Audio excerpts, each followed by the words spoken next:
so we embarrass them first. So I'm thinking, 1984, Footloose. Your parents were almost not born yet. For you guys, was this a whole new kind of a? Had you heard of it before? Was it something new to you? Well, I suppose we always kind of grew up with it being a classic in the household. We always would watch it from now and then, as you do.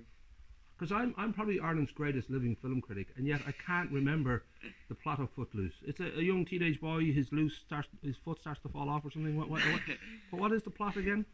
Well, Ren McCormack is the name of the main character. He's a bunny young teenage lad growing up in Chicago, and one day his dad leaves, and then all of a sudden his mom has to move into a small town, move in with her brother in the small town of Beaumont, and God knows where. Right. Ren has to all of a sudden leave everything, and I suppose his only real coping mechanism is dancing, and then all of a sudden he arrives in Beaumont, and they're like, no, stop, can't do that.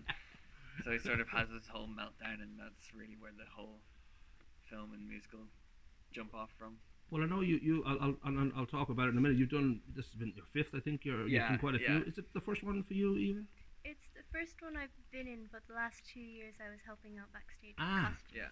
So how does it feel then to know that you're going to be right out there on the stage? I don't know whether it's all thrilling, whether there's a little bit of fear, or a mixture of all these things, or. It's really exciting. I've done shows outside of school a few times, but when I was helping backstage for my first show, I saw the excitement in everyone who was backstage, and I really wanted to start that. And obviously, if this is your fifth year, Dylan, you're bored now at this stage. I'm right. You really have no thrill at all. This is just going through the motions. Yeah, exactly. Is there a love for? I don't know whether there'll be a love planted for either of you or both of you. For musicals have made a huge comeback in the last 10 years. Oh, yeah. Disney's been part of it, but also a lot of talent shows have sort of reintroduced people to the idea. Yeah. I don't know for you guys whether you'd be tempted to think this is something I'd love to carry on with after my school years, or whether for now this is fun. I guess it's really hard to say now for me, because I'm in fifth year. I haven't even begun to start thinking along those lines, but I can't tell where it's going to take me, but I have a feeling it'll always be part of my life in some capacity, whether or not I do it professionally, or I might just do it as a hobby while I'm working or studying. Would it be the same for you, Eva? I don't know whether you've thought about that, or it's too early to be thinking about a career in this kind of entertainment world. I guess when I was younger, I really wanted to be on Broadway or in the West End or something, but now I don't think I'd actually continue with it. I love doing it, but I don't think it's a very high chance I'll actually. Well, it's a great, beyond the actual performing part of it, that you're going to be able to sing and dance and all that, there is that sort of team feeling of you are, you and a bunch of people on almost like on a coach trip, and it's about what we achieve that's going to make that audience, lift or whatever. That's got to be a huge part of the good feeling of it too. Completely, yeah. By the end of a show, you have it's a whole family, and this family sort of changes throughout the years as we get new people in. Some people move out, but even the people that move out, they always come back, see the old shows. They come backstage, they say hello. All the parents involved, they're all part of this family. All the students who help out at front of house sort of thing, they all become part of this big mess of a family that sort of changes a little bit, but the heart of it is always still there. Well, we have to give a shout out. There's always a lot of people behind the scenes who've worked on these for many years. The great Siobhan Gallagher and Yvonne Prendergast have been 17 years they've been doing it. Which suggests it's time to get new blood, but I'm sure we could give them one more year, but that's an awful long time. But that must feel reassuring, knowing that you've got people involved who just know how this works and what the best possible way to do this might be. I'm guessing it's good for you guys to have those people around. Yeah, the experience is unmatched. And would there be would there be a sense of, in the immediate future, because you're getting this kind of experience? I mean, you said you sort of worked outside of the school. You've done other musicals and. Yeah, I've been doing musicals since I was 5 now, and I'm at the moment doing a musical with Siobhan's group outside of school. Oh, perfect. And we're doing Oliver this year. All right. So. Now you won't believe this, but I'm over a certain kind of school age. I'm getting quite old, and I'm fascinated by your generation, the way they consume music and the way entertainment comes to them.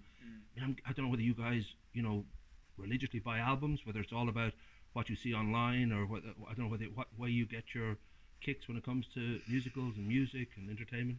Well, for us, I'd say we've always been brought up in a household where we respect the CDs. We go. Nice. We always keep getting our own ones. Proper order. Streaming service. Just congratulations on that. That's a huge part of life. I collect CDs, and I do have a stick by the CDs ready for people. Yeah. Yeah, no, we've always been like that sort of physical medium to listen to our music. We always have like cast recordings in the house floating around somewhere in the cars or something like that. And we always go out to the theater, see the shows when we can. We'll watch the movies. We'll have them in the house for the old rainy days, as you do. And would it be? I don't know whether this. To me, it's a huge widescreen world of music out there. There's artists that get 2 million, 10 million, 100 million hits on YouTube and aren't in the charts. It's almost impossible to keep up with. I don't know whether the chart kind of side of it, that whatever's happening now is important to you, or whether it is the musicals that you're generally drawn to, like Hamilton. And I'd love to see the Book of Mormon, by the way. That would be great. Yeah, there's a lot of those modern musicals where they'll always be pulled to, but I feel like we always appreciate the classics. Oh, great. Okay. Yes, we will. Now we should emphasise, and the links will be up here, from Tuesday the 21st to Friday the 24th. It's €8 for children, €12 for adults. On the first night, it's only €5, which is nothing really. And that first night, you can go and see you guys tripping up and making mistakes and bumping into each other, which just adds another layer of fun to the show, I think, really. So would you say now, you're in fifth year, would you say you'll be here next year? Is it something that you feel, I mean, given that you, especially for yourself, Dylan, you've done 5 years, there must be a sense that you're part of it? I feel like I'll always be part of the show. I'll find some way, inevitably, to get backstage. I'll wander in as you do, or I might see if I can help out front of house or anything like that. I might even try my luck and see if I can do makeup or something. I don't know. Get back here somehow. Would you feel drawn again, Eva? I suppose it's always, you don't know until the time comes around, but I don't know if you would think now, if they do Book of Mormon, I'll come back. But have you thought about next year? Would you still be tempted to go for another musical? Yeah, I would love to do next year. Beautiful. Well, listen, good luck on the night. We'll hopefully, I'm sure you'll sell out as you always do, and I'm sure ultimately it'll be incredibly good fun. Well done. Thank you.